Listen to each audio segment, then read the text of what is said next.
Assalamualaikum, siapa nih yang suka rawon? Biasanya kan pakai kecambah. Video kali ini saya akan ganti kecambahnya dengan sayur lain. Ternyata sama-sama enak loh. Walaupun ini dibuat tidak pedas, tapi rasanya yang gurih bikin makan tambah terus. Bahan apa saja yang diperlukan dan bagaimana cara membuatnya? Yuk simak videonya.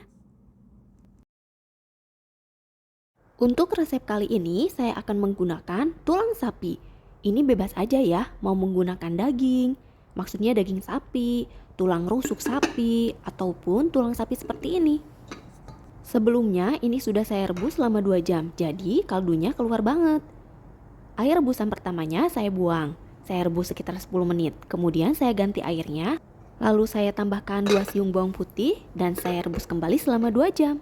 Ini saya sisihkan terlebih dahulu ya. Biasanya kan rawon menggunakan kecambah. Untuk resep kali ini saya ganti kecambahnya dengan buncis.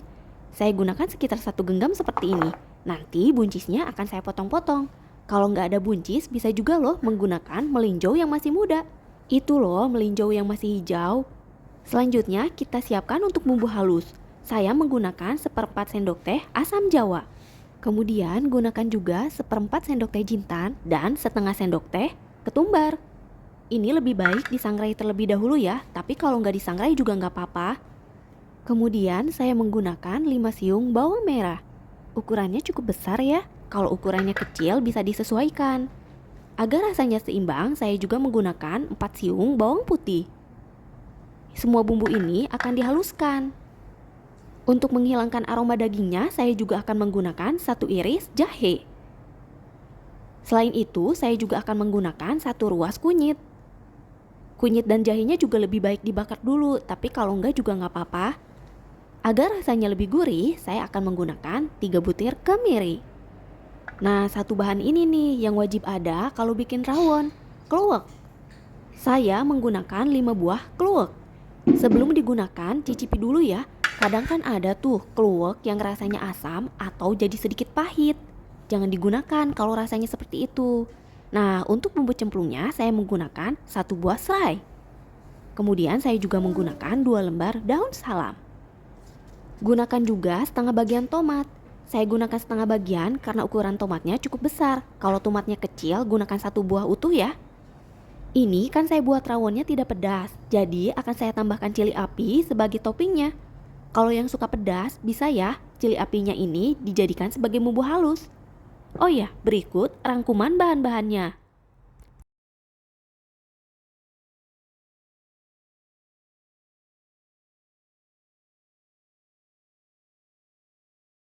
Sekarang kita potong-potong dulu buncisnya ya. Saya potong sekitar ukuran 2-3 cm aja. Ternyata rawon dengan menggunakan buncis seperti ini rasanya gak kalah enak loh. Dulu ibu saya sering membuat rawon, tapi kecambahnya itu diganti dengan melinjau yang masih muda. Yang warnanya masih hijau, jadi bisa dimakan dengan cangkang dan kulitnya. Setelah semua buncisnya selesai dipotong, sisihkan terlebih dahulu. Tuh, ukurannya jadi sebesar ini, sekitar 2-3 cm aja. Ini saya sisihkan ya. Selanjutnya, kita potong-potong tomatnya. Tomatnya juga sebenarnya boleh aja sih dijadikan bumbu halus, tapi untuk resep kali ini saya akan potong-potong. Jadi dijadikan sebagai bumbu cemplung. Sekarang kita panaskan minyak ya dan mulai memasak. Setelah minyaknya panas, kita masukkan dulu bumbu cemplungnya. Serai, 2 lembar daun salam, dan potongan tomat. Aduk-aduk sebentar, selanjutnya masukkan deh bumbu yang sudah kita haluskan sebelumnya. Karena saya menggunakan 5 buah kluwek, hasilnya jadi pekat banget loh. Tuh, seperti ini. Jadi gurih deh. Nanti airnya pun jadi agak sedikit kental. Kalau yang gak suka terlalu kental bisa dikurangi ya. Kluweknya sekitar 3 buah aja. Ini aduk-aduk terus sampai semuanya tercampur rata. Harus sampai matang, karena kalau nggak matang nanti akan kecium langu. Masak sampai kandungan air di dalam bumbunya ini berkurang.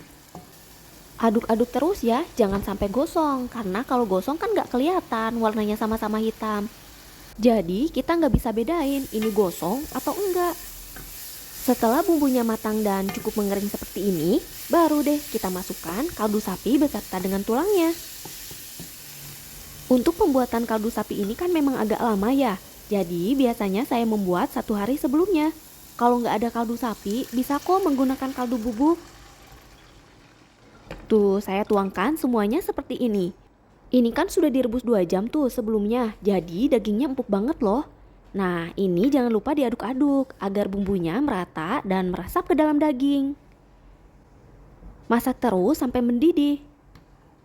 Sesekali boleh diaduk-aduk ya. Teman-teman lebih suka rawon yang pedas atau rawon yang tidak pedas seperti ini? Saya buat yang tidak pedas agar anak kecil di rumah bisa ikut makan. Ini enak juga loh walaupun tidak pedas. Jangan lupa kasih bumbu ya, lada putih.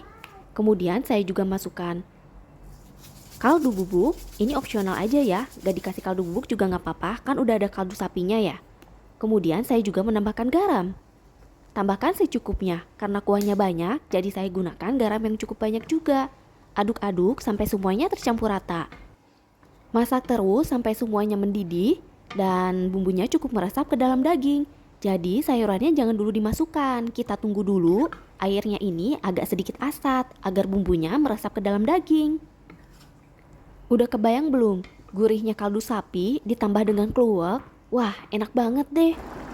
Nah, setelah mendidih seperti ini, baru bisa kita masukkan buncisnya. Untuk memasak buncisnya disesuaikan selera saja ya. Kalau saya tidak suka terlalu matang. Jadi nanti hasil buncisnya itu agak sedikit crunchy.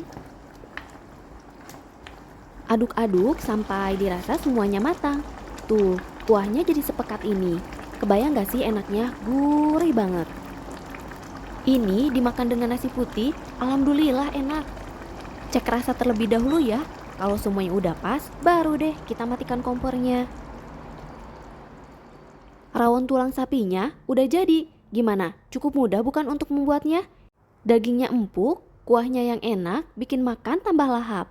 Terima kasih ya yang sudah menonton. Jangan lupa recook. Bye.